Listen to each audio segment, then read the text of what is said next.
बिल्कुल, शुक्रिया। मैं इनफैक्ट जो पहले वक्ता बोले हैं, उसी को आगे मैं आर्गुमेंट्स को बढ़ा रहा हूँ।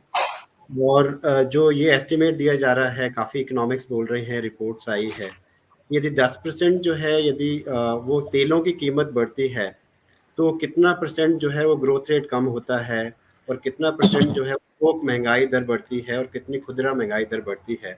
तो उन एस्टिमेट को हम ठीक करें, और इनफैक्ट मैं एस्टिमेट कर रहा था, अभी मैं नंबर्स को देख रहा था, तो बिल्कुल सही बोला वक्ता ने कि 6% जो है वो आप हमारा शायद नयन अभी पारिक की बात कर रहे थे, नयन पारिक भाई की बात बिल्कुल, कर रहे और गौतम भाई भी बोल रहे थे उसी पॉइंट को थे। आगे। जी जी जी और उसी को मैं इनफैक्ट एक्यूरेट फिगर बता रहा हूँ, जो एस्टिमेट मैं कर रहा हूँ। इनफैक्ट एक इकोनोमेट्रिक एस्टिमेट है, जो मैं पढ़ाता भी हूँ। तो जी ये आप मानिए कि अभी 6% है जो सीपीआई है, कंज्यूमर प्राइस इंडेक्स, और यही रहा, क्योंकि हम ये मान रहे हैं कि $120 जो है, तो वो मोर और लेस ऑन एन एवरेज जो है क्रूड प्राइसेस है इस टाइम पर बैरल। तो ये मानिए कि जो सीपीआई इंडेक्स है, उसके थ्रू आने वाले दिनों में हमारा इन्फ्लेशन रेट जो है वो 7 से 8%। तो सीपीआई का जो अकॉर्डिंग जो है वो 7 से 8% जो है वो इन्फ्लेशन रेट होगा। और यदि हम डब्ल्यूपीआई लें, होलसेल प्राइस इंडेक्स लें, जिसको हम कह रहे हैं कि थोक महंगाई दर, वो लगभग 15 से 16% होगा। और उसी को लिंकेज, और ये मैं इसलिए कह रहा हूँ, एक तो हम क्रूड ऑयल प्राइस की बात कर रहे हैं, और दूसरा पॉइंट हम कंक्रीटली यदि कहें, तो वो ये है कि हमारा डेप्रिशिएट कर रही है करेंसी। तो हम ये मालूम ही है कि 80% जो, ये 85% जो है वो इम्पोर्ट ऑयल कर रहे हैं, क्रूड ऑयल हम इम्पोर्ट कर रहे हैं। और यदि उसका जो डेप्रिशिएट कर रही है हमारी करेंसी, तो नेचुरली हमें और पे करना पड़ेगा डॉलर। तो जाहिर सी बात है कि जो हम 7 से 8% जो है वो सीपीआई के इन्फ्लेशन रेट की बात जो है वो लॉजिकली सेंस बना रही है।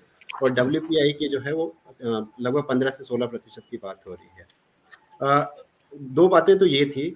तीसरी बात मैं ये कहना चाहूँगा, जो थोड़ा सा रेफरेंस गौतम भाई ने भी कहा, कि इकोनॉमिक सर्वे में हमने ये एस्टिमेट किया है, गवर्नमेंट ऑफ इंडिया ने इस टाइम एस्टिमेट किया था, अजम्पशन ली थी, बहुत स्ट्रॉन्ग अजम्पशन थी, कि 70 से लेके $75 जो है पर बैरल जो है रेट होगा, तो हमारी जो ग्रोथ रेट है वो 8 से लेके 8.5% रहेगी। इसका जी मतलब ये है कि हमारा जीडीपी जो है आने वाले सालों में 137 लाख करोड़ रुपया होगा। तो आप मानिए कि जब इस तरह की बात है, और हम कह रहे हैं कि ग्रोथ रेट कम होने वाला है, तो इसका मतलब बजट के नंबर भी गड़बड़ाएंगे, और ग्रोथ रेट भी जो है कम होगा। तो इसका मतलब है कि ग्रोथ रेट कम होगा तो हमारा जीडीपी भी कम होगा। तो जो हम 147 लाख करोड़ कर रहे हैं, ये मानिए आप कि उसमें डिक्लाइन हो होगा।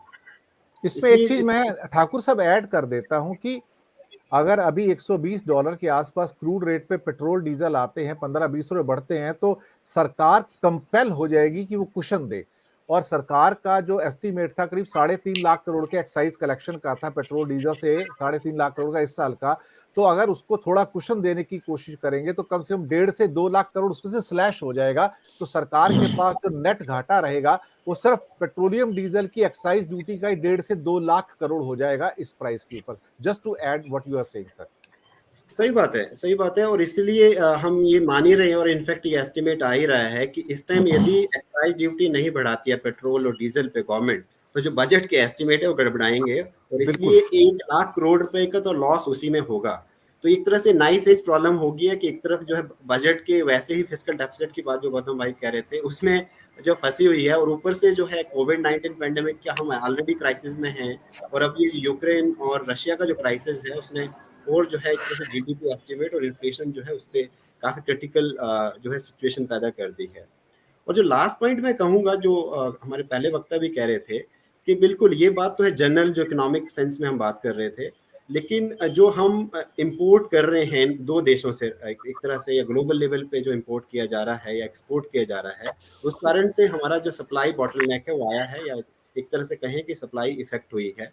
और इसी कारण से मैं जब डेटा देख रहा हूँ, वो जो है उसमें हमें स्टील प्राइसेस बढ़ते हुए दिख रहे हैं। 5,000 जो है पर टन जो है स्टील इंक्रीज किया है।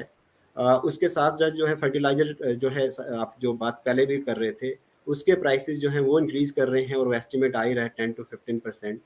और तो, या इवन जो आप प्लेडियम की बात कर रहे थे, बिल्कुल जो प्लेडियम के प्राइसेस जो हैं वो इंक्रीज करेंगे, क्योंकि उसकी शॉर्टेज होगी। और इस कारण से जो हमारा ऑटोमोबाइल सेक्टर है, या जो आईटी सेक्टर है, खासकर जो हार्डवेयर का, उसमें भी इफेक्ट आने वाले हैं। तो यही बातें थी जिसमें कि मुझे लग रहा है कि नॉट ओनली कि मैक्रो लेवल पे जो है नेगेटिव इम्पैक्ट दिख रहे हैं, लेकिन जो एक्सपोर्ट इंपोर्ट के कारण जो लिंकेज है फर्टिलाइजर का, या इनफैक्ट जो लास्ट पॉइंट मैं कहना चाहूँगा कि जो एडिबल ऑयल, जिसके बारे में रेफरेंस आया ही था, उसके प्राइसेस भी हाई हो रहे हैं और वो डेटा आ ही रहा है, उसमें 10 to 15% जो है ऑडिबल एडिबल प्राइसेस जो है इस क्राइसिस में बढ़े हैं। जी, बिल्कुल।